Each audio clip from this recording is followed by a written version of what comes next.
Use करून बघूया is lower. एक मी स्ट्रिंग घेतो, एक्झाम्पलने समजून घ्या.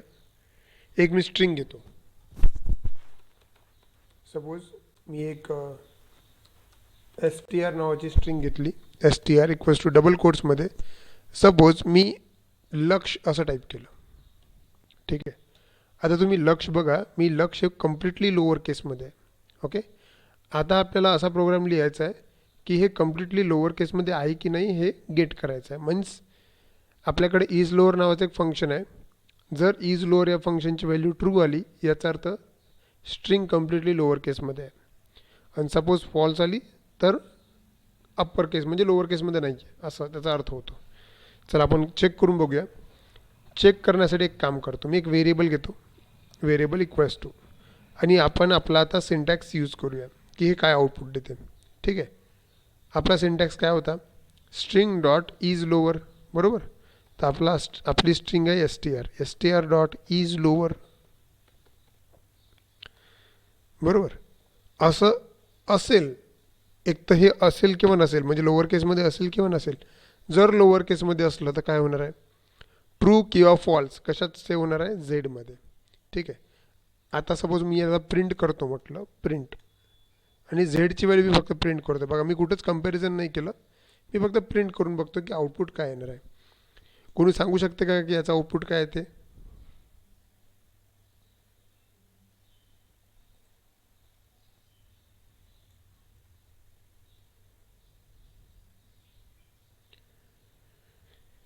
आउटपुट काय येईल त्याचं. लक्ष. नाही, इज लोअर लिहिलेलं आपण मगाशी लिहिलेलं आहे की इज लोअर हे असं फंक्शन आहे जे जर तुमची व्हॅल्यू पूर्ण लोअर केसमध्ये असेल तर ट्रू देईल आणि लोअर केसमध्ये नसेल तर मग फॉल्स देईल. बरोबर. ते फक्त चेक करू शकते. आता ही व्हॅल्यू जी आहे म्हणजे आपली स्ट्रिंग जी आहे ही कम्प्लिटली लोअर केसमध्ये आहे. याचा अर्थ काय देणार आहे, ते ट्रू देणार आहे. बघा त्याला मी रन करून बघतो. ट्रू.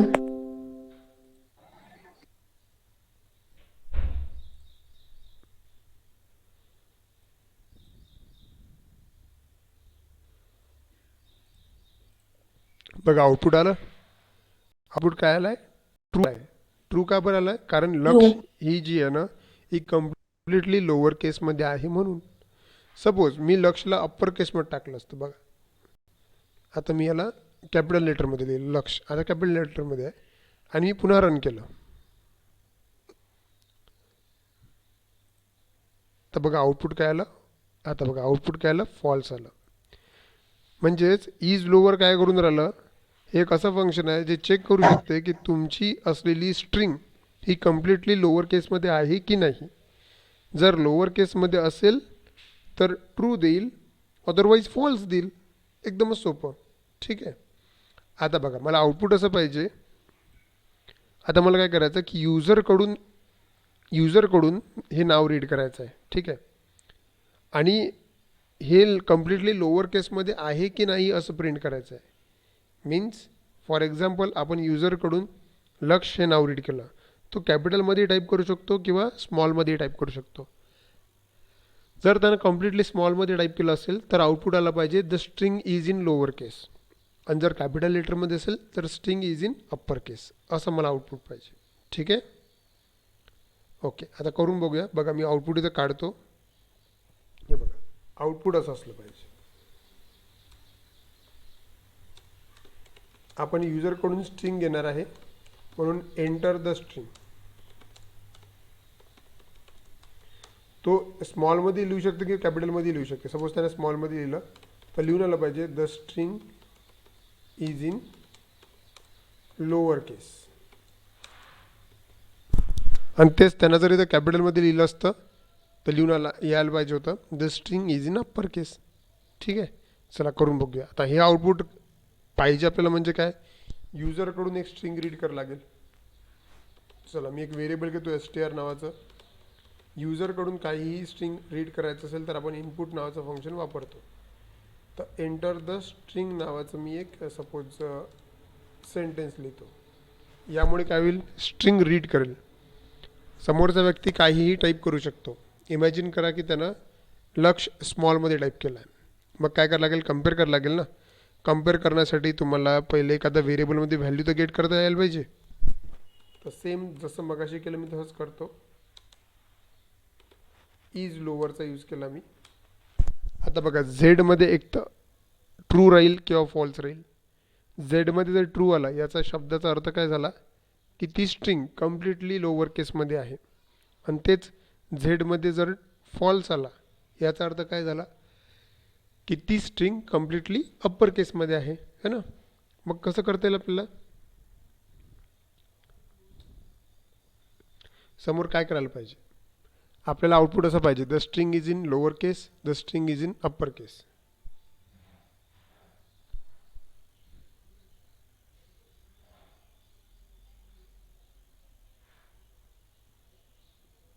कोणी सांगू शकते काय करावं लागेल, करून बघूया आपण. सेम लॉजिक आपण यूज करूया. If Z exactly equals to true आहे का, एक तर असेल किंवा नसेल. आणि जर असलं तर मग काय, print the string is in lower case झालं. आणि सपोज असं नसलं याचा अर्थ काय, else part the string is in upper case. आता चला याला रन करून बघूया. मी रीरन करतो फक्त. बघा एंटर द स्ट्रिंग, मी एक स्ट्रिंग पुट करतो. इमॅजिन करा मी कम्प्लिटली लोअर केसमध्ये टाईप केलं, लक्ष लोअर केसमध्ये आहे. एंटर केलं, बघा काय लिहून आलं, the string is in lower case. आता मी पुन्हा रन करतो. आता मी कॅपिटलमध्ये टाईप केलं लक्ष, एंटर मारलं. आता बघा काय लिहिलं, the string is in upper case. आता मी पुन्हा रन करतो. यावेळेस मी एल कॅपिटल ठेवतो आणि बाकी स्मॉल ठेवतो. आता बघा आपलं फंक्शन काय करू शकते, लोअर केसमध्ये असेल तरच ट्रू दिल तो. हे कम्प्लिटली लोअर केसमध्ये आहे का, नाही. नो. एक्झॅक्टली. तर आता तो काय करेल, तरी the string is in upper case असं सांगेल तो. ठीक आहे, ओके. इथं हे लक्षात ठेवायचं आहे तुम्हाला. ओके, फॉर एक्झाम्पल लिहून घ्या. असं लिहा, write a program to read a string from user. Write a program to read a string from user and check whether it is completely in lower case or not, and check whether it is completely in lower case or not.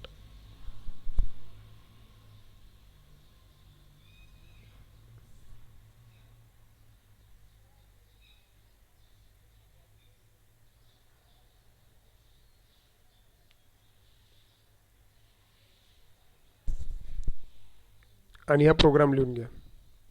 Programme प्रयत्न करा मनाने लिहिण्याचा.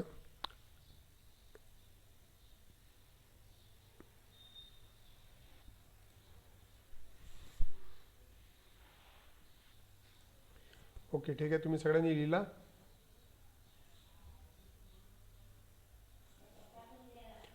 Okay next. याचप्रमाणे ज्याप्रमाणे इथं is lower function आहे त्याचप्रमाणे आपल्याकडे नेक्स्ट फंक्शन जे आहे ते आहे इज अप्पर. लिहा. जसं इज लोअर काम करत होतं, इज लोअर काय करते की एखादी स्ट्रिंग कम्प्लिटली चेक लोअर करते केसमध्ये, एखादी स्ट्रिंग कम्प्लिटली लोअर केसमध्ये आहे की नाही हे चेक करते. त्याचप्रमाणे इज अप्पर एखादी स्ट्रिंग कम्प्लिटली अप्पर केसमध्ये आहे की नाही हे चेक करते. ठीक आहे. आणि इज लोअर प्रमाणेच हा फंक्शनसुद्धा काय करते, ट्रू आणि फॉल्स म्हणजेच बुलियन व्हॅल्यू रिटर्न करते. ठीक आहे, चला करून बघूया आपण. लिहा is upper. This function is use to check whether the string is in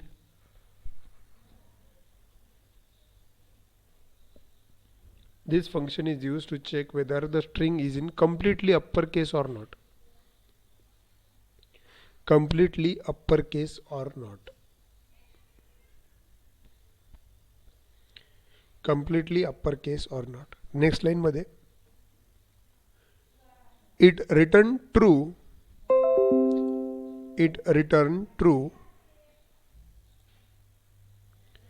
if the string is in uppercase. It return true if the string is in uppercase, otherwise return false. Otherwise return false.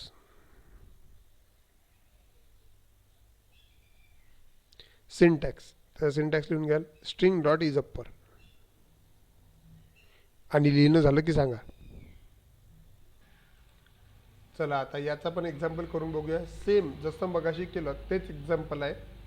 बघा या एक्झाम्पलमध्ये काय होऊन राहिलं होतं, तुम्ही string read करत होते आणि चेक करत होते ती कम्प्लिटली लोअर केसमध्ये आहे की नाही.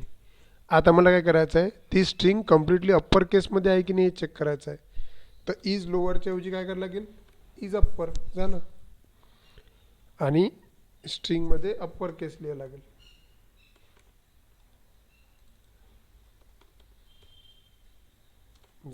बघा जसं मगाचं एक्झाम्पल होतं सेम तसंच आहे. मी एक स्ट्रिंग रीड करतोय आणि ती स्ट्रिंग कम्प्लिटली अप्पर केसमध्ये असेल तरच ट्रू रिटर्न करेल, अदरवाईज फॉल्स रिटर्न करेल. बघा मी रन करतो याला. Enter the string. सपोज मी याला कम्प्लिटली अप्पर केसमध्ये टाईप केलं, बघा लक्ष लिहिलं आणि एंटर मारलं. तर एक मिनिट, इज अप्पर स्पेलिंग बघूया. अच्छा हां बरोबर आहे, माझ्याकडून यू कॅपिटल झाला, यू ॲक्च्युली स्मॉल आहे तो. चला मी पुन्हा एक वेळेस रन करतो. स्ट्रिंग लक्ष कॅपिटलमध्ये घेतलं मी, एंटर मारलं. बघा आउटपुट काय आला, the string is in upper case. आणि तेच जर मी अप्पर केस न टाकला दुसरा कुठला केस टाकला असता तर त्यानं लोअर केस सांगितलं असतं. ओके, काही कठीण आहे का या फंक्शनमध्ये? No sir. जसं तुम्ही अप्पर वापरलं सेम तसंच लोअर आहे. तर लिहा प्रोग्राम, लिहा write a program to read a string from user. Write a program to read a string from user and check whether the string is in completely uppercase or not. Check whether the string is in completely uppercase or not. Check whether the string is in completely uppercase or not. ठीक आहे, programme बनायला लिहिण्याचा प्रयत्न करा आणि लिहिणं झालं की मला सांगा.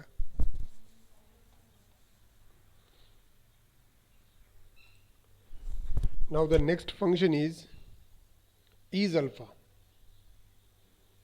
इज अल्फा हे फंक्शन खूप कामाचं आहे. हे ॲक्च्युली एक अटॅक म्हणजे एक सिक्युरिटीवर अटॅक असतो एक, त्याला एसक्यूएल इंजेक्शन असं म्हणतात, ते थांबवण्यासाठी फंक्शन कामात पडते इज अल्फा. आता हे करते काय बघा, इज अल्फा तुमच्या स्ट्रिंगमध्ये म्हणजे तुमची स्ट्रिंग कम्प्लिटली अल्फाबेटिकली आहे की नाही हे सांगते. म्हणजे त्यात फक्त अलो काय असतात, फक्त अल्फाबेट्स चालतात.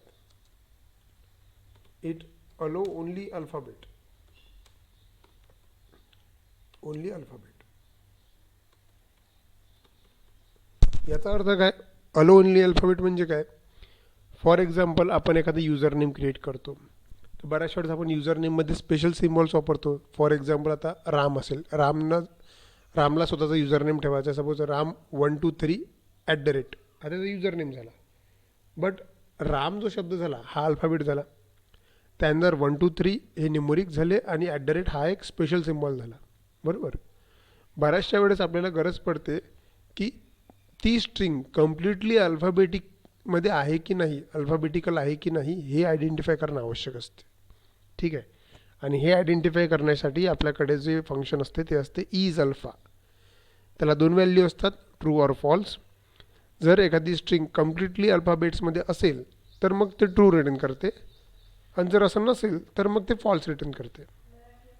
ठीक आहे, फंक्शन समजलं का तुम्हाला? हे फंक्शन काय करते? Yes, sir. Yes, sir. Simple आहे, ते फक्त अल्फाबेट्सलाच अलाउ करते. जर तुमची स्ट्रिंग पूर्ण अल्फाबेट नसेल तर स्ट्रिंग ॲक्सेप्टेबल होत नाही.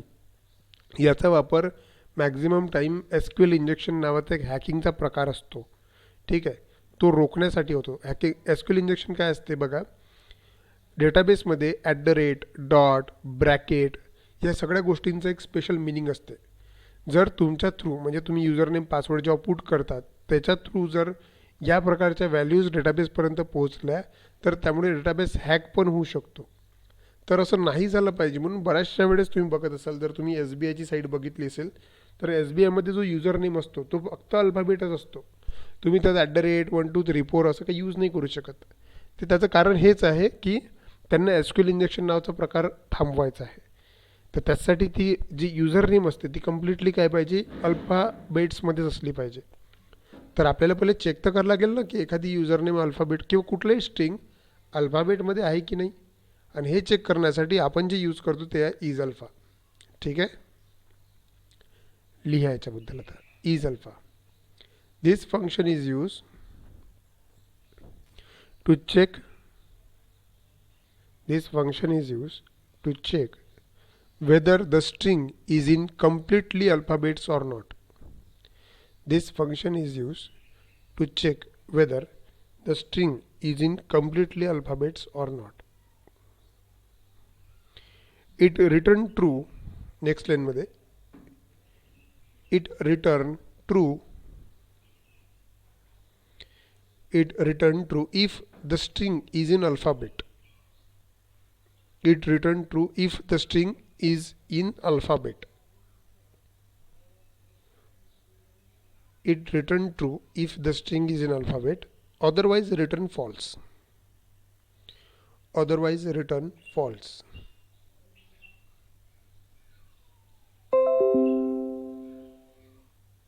Otherwise return false.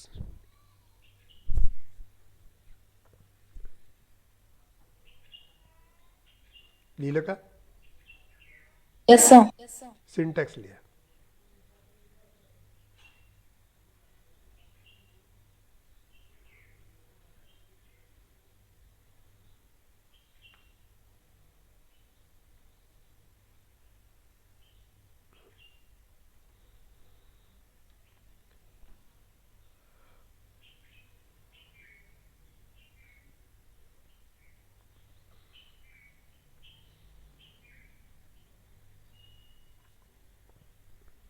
लिहिला सिंटॅक्स?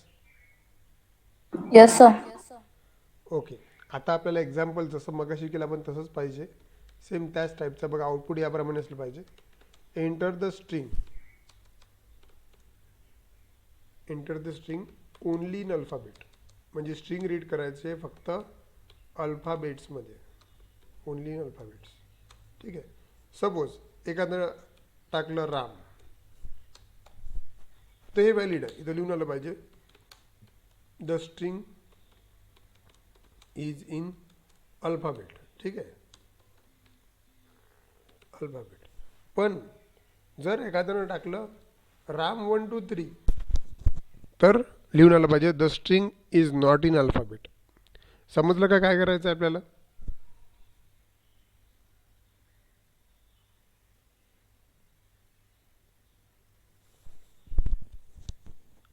आपल्याला काय करायचं हे समजलं का? ओके, करून बघूया. सेम या हा प्रोग्राम करणं म्हणजे काय, जो मगाचा प्रोग्राम होता आपला त्यालाच आपण मॉडिफाय करूया. ठीक आहे, बघा कसा हा प्रोग्राम आपला. पहिली लाईन काय, युजरकडून स्ट्रिंग रीड करायचं आहे. तर ठीक आहे, युजरकडून स्ट्रिंग रीड करू आपण. चला, काय त्याला मेसेज काय नाही, enter the string only in alphabet. म्हणजे स्ट्रिंग टाकायची आहे पण फक्त अल्फाबेटमध्ये. नंतर काय, आपण जे फंक्शन शिकून राहिलो ते काय, इज अल्फा. तर मी लिहितो इथं इज अल्फा. आता या झेडमध्ये एक तर ट्रू जाईल नाही तर मग फॉल्स जाईल. झेड जर ट्रू गेलं याचा अर्थ काय झालं, ती स्ट्रिंग कम्प्लिटली कशामध्ये आहे, अल्फाबेटमध्ये आहे. ठीक आहे, तर मग काय आलं पाहिजे, the string is in alphabets. आणि जर असं नसेल, असं नसेल, the string is not in alphabets पाहिजे. मग बघा सेम काहीच नाही, जसं मगाचा प्रोग्राम होता ना तुमचा सेम तसाचा तसाच आहे, फक्त एवढा फरक आहे की यावेळेस आपण अल्फाबेट्स वाली स्ट्रिंग आहे का एवढंच चेक करतोय. म्हणजे त्या स्ट्रिंगमध्ये कुठलंही स्पेशल सिम्बॉल चालणार नाही. अल्फाबेट्स म्हणजे small A to small Z आणि capital A to capital Z याच गोष्टी म्हणजे अल्फाबेट्स असतात. याच्या व्यतिरिक्त सगळ्या गोष्टी काय झाल्या तुमच्या विदाऊट अल्फाबेट्स आहेत त्याला. ठीक आहे, त्याला स्पेशल सिम्बॉल्स म्हणू शकता तुम्ही किंवा नंबर म्हणू शकता. ओके ठीक आहे, आता याला रन करून बघूया. बघा, enter the string only in alphabets. तिथं मेसेज काय आला की फक्त अल्फाबेट्समध्येच टाकायचं आहे. तुम्ही सपोज राम टाईप केलं, हा कम्प्लिटली अल्फाबेट आहे. तर बघा आउटपुट काय आलं, the string is in alphabets. एकदम बरोबर आहे. पण तुम्ही पुन्हा रन केलं आणि यावेळेस लिहिलं मी राम 1 2 3 आणि एंटर हिट केलं. बघा इथं काय आउटपुट आलं, the string is not in alphabet. बरोबर आहे ना, कारण तिथं राम 1 2 3 आलं ना. 1 2 3 अल्फाबेट थोडी आहे, राईट. तर हे असं तुम्ही आयडेंटिफाय करू शकता. इव्हन हा इज अल्फा जो आहे ना, हा तुम्ही व्हॅलिडेशन्ससाठी सुद्धा यूज करू शकता. म्हणजे सपोज तुम्हाला एखाद्याचं नाव रीड करायचं आहे, तर नावामध्ये फक्त अल्फाबेट्स असली पाहिजे, त्यांना 1 2 3 4 @ किंवा हॅश असं नसलं पाहिजे. तर ते चेक करण्यासाठी सुद्धा तुम्ही याचा यूज करू शकता. ठीक आहे, हे फंक्शन समजलं का तुम्हाला? Yes, sir. ओके, लिहायचं Yes. आपल्याला. लिहा, write a program, write a program to read a string from user. Write a program to read a string from user and check whether the string is in completely alphabet or not. And check whether the string is in completely alphabet or not. Check whether the string is in completely alphabet or not.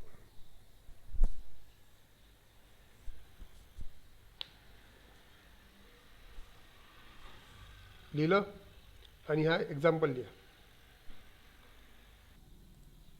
चला तर मग आज आपण काय शिकलो, मी तुम्हाला आज 3 functions सांगितले. इज लोअर, त्यामुळे तुम्ही एखादी स्ट्रिंग कम्प्लिटली लोअर केसमध्ये आहे की नाही हे चेक करू शकता. त्यानंतर इज अप्पर, एखादी स्ट्रिंग कम्प्लिटली अप्पर केसमध्ये आहे की नाही हे चेक करता येते. आणि इज अल्फा, एखादी स्ट्रिंग कम्प्लिटली अल्फाबेट्समध्ये आहे की नाही हे चेक करता येते. क्लिअर? Yes, sir. काही डाऊट्स आहेत का तुम्हाला? No, sir. ओके ठीक आहे, आजसाठी एवढंच, बाकी उद्या. थँक्यू.